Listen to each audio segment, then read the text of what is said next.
ఉత్సాహంగా ఉంటూ మహిళా సోదరులందరినీ కూడా మనం బతుకమ్మ చేయాలి ప్రతి సంవత్సరం ఆనవాయితీగా అంటూ అందరికీ ఉత్తేజపరుస్తూ మరి అమీర్పేట్ మాజీ కార్పొరేటర్ శ్రీమతి శేషకుమారి గారి సారథ్యంలో జరుగుతున్న ఈ సంబరాలకి వారు విచ్చేశారు. వారికి బల్కంపేట్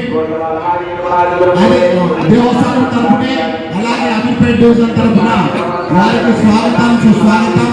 శ్రీమతి శేషకుమారి గారికి వారి సౌజన్యంతో జరుగుతున్న ఈ కార్యక్రమాన్ని వారు ఆట పాటలతో శేషకుమారి గారు బతుకమ్మ పాటతో ప్రారంభిస్తారు.